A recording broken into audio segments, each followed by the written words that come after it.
Oke, sekarang kita masuk ke meta heuristic search-nya. Nah, sebenarnya apa sih meta heuristic search gitu ya? Ini sebenarnya seperti kalau kita kenal OOP gitu kan, itu ada kelasnya, ada abstraknya gitu ya.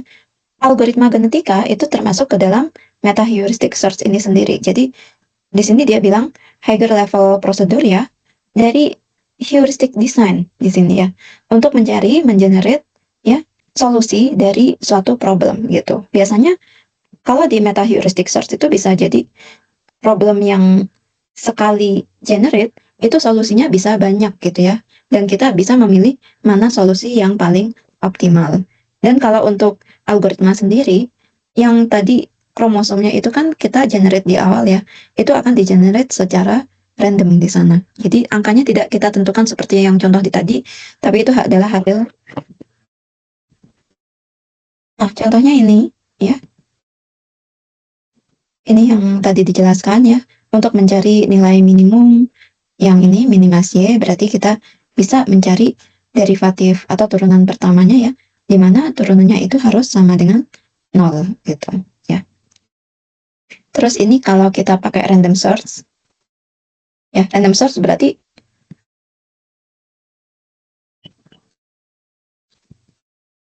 ini tadi yang tadi ya. Kalau random search berarti ya solusinya itu kita random-random aja ya, sembarang gitu.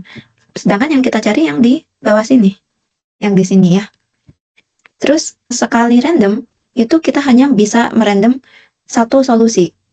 Kalau simulated annealing, ini kemarin di PKB udah ya, dan sekarang dipindah ke DKA sepertinya. Simulated annealing ini juga sama, kita randomnya satu-satu ya. Seperti itu, tapi perbedaannya kalau simulated annealing, ketika dia mendapatkan solusi jalan solusi yang lebih buruk, misal di sini ya, ini masih bisa dipertimbangkan kalau nilai probabilitasnya memenuhi gitu.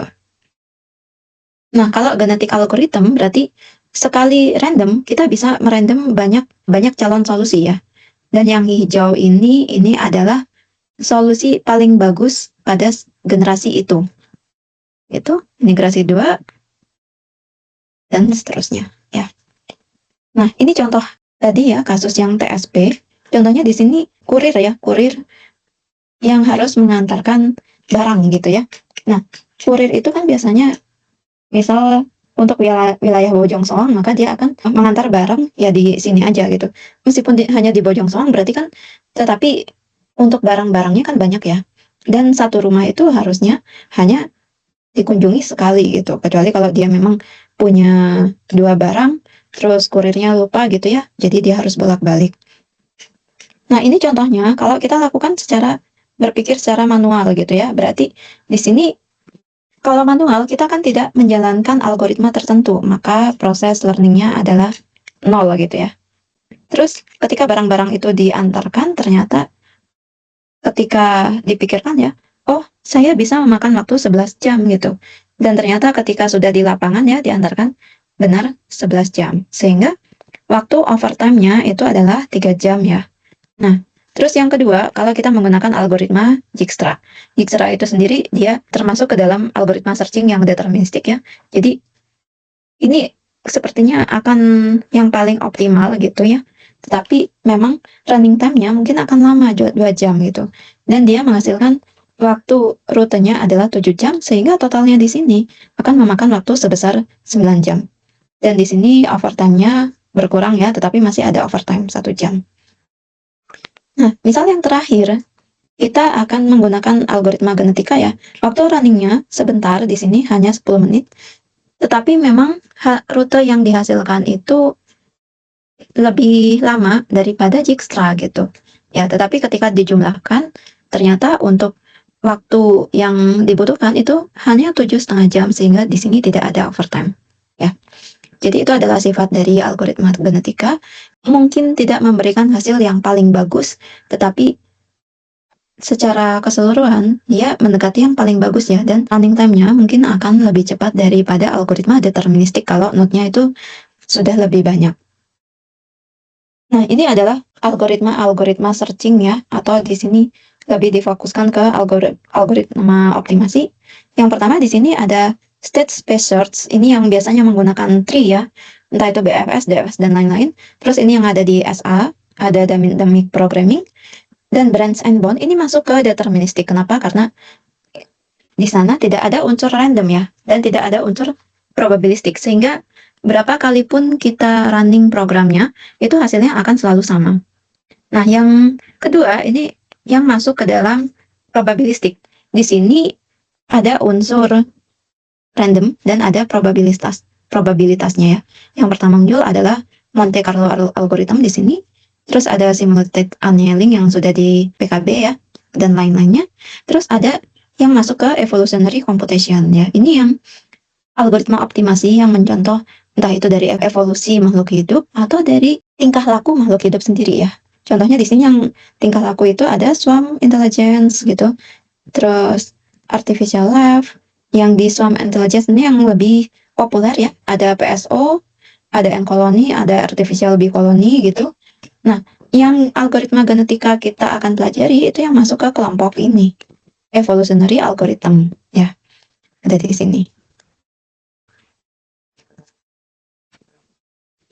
Jadi, evolutionary algorithm itu sendiri apa gitu ya. Ini adalah salah satu yang masuk ke dalam EC, tapi terinspirasi dari proses evolusi makhluk hidup ya, atau di sini disebutnya sebagai biology inspired mechanism.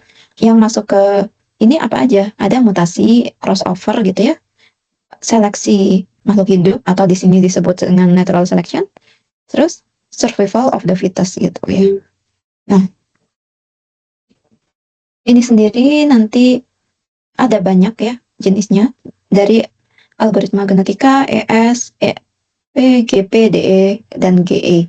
Bedanya di mana lebih ke proses mekanisme yang di dalamnya ya. Ada yang fokus ke real value vektornya ya. Kalau GA ini bisa binary, bisa real, integer, permutasi gitu kan. Kalau GP ini genetic programming, ini biasanya untuk pemrograman ya. DE ini juga sama gitu. Tapi kita hanya fokus ke GA sekarang. Nah, ini adalah skema dari EA ya secara umum. Jadi di sini ada yang namanya inisialisasi. Apa yang diinisialisasi? Yang ini diinisialisasi adalah populasinya. Di mana di dalam populasi itu terdiri dari banyak individu ya. Di sini saya tuliskan sebagai N individu. Nah, setelah di sini kita akan ukur masing-masing individunya ya, fitnessnya atau bagus tidaknya si individu ini. Ya, setelah itu kita akan lakukan parent selection, karena kalau di manusia itu kan juga ada ya parent selection, tapi di sini kalau di GEA itu dilakukan secara random gitu, kalau kita kan enggak ya. Kita biasanya ya bisa pilih sendiri gitu ya. Nah, setelah kepilih parentnya, kita akan lakukan yang namanya rekombinasi gitu. Rekombinasi ini berarti kita akan silangkan ya untuk kromosomnya dari masing-masing individu. Biasanya 2 individu nanti akan menghasilkan 2 anak gitu ya, dan kromosomnya akan kita silangkan di rekombinasi sehingga akan menghasilkan anak. Nah, terus ada satu lagi mutasi, tapi ini kalau di makhluk hidup sebenarnya tidak terjadi secara natural ya gitu. Mutasi itu berarti perubahan dari satu atau banyak gen yang ada di dalam kromosom ya. Siapa yang dimutasi ini adalah anak-anaknya. Nah, setelah mendapatkan offspring ini adalah anak-anaknya ya. Di sini akan dilakukan seleksi survivor. Jadi siapa yang bagus, dia akan yang bertahan ya, atau akan maju ke generasi berikutnya. Ini akan berulang terus ya, sampai nanti kondisi terminasinya dipenuhi.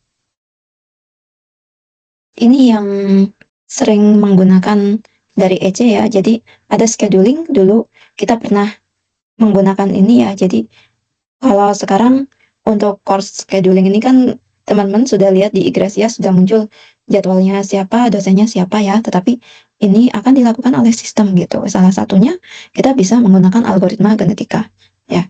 Terus ada cutting stock problem, ini biasanya kalau ada kain gitu ya, biasanya di pabrik konveksi gitu. Nah, kain ini gimana caranya kita potong-potong gitu ya, sehingga ini akan mencukupi untuk baju pesanannya gitu ya. Ini kan nggak asal ya, biasanya kita mulai dari sini dulu, pola pertama, kedua, tiga, dan seterusnya. Terus ada juga yang pakainya untuk desain simulation. Ini contohnya ya, ada jet muzzle, ini gerak-gerak ya. dan kita ingin membentuk yang seperti ini. Ada juga untuk lensa ya. Ini contohnya, misal kita pakai ini, mungkin bisa teman-teman coba sendiri nanti ya. Terus ini untuk swarm intelligence, ini biasanya si helikopter ini bisa berkumpul ya, sehingga nanti dia nggak saling menabrak meskipun ini banyak ya helikopternya.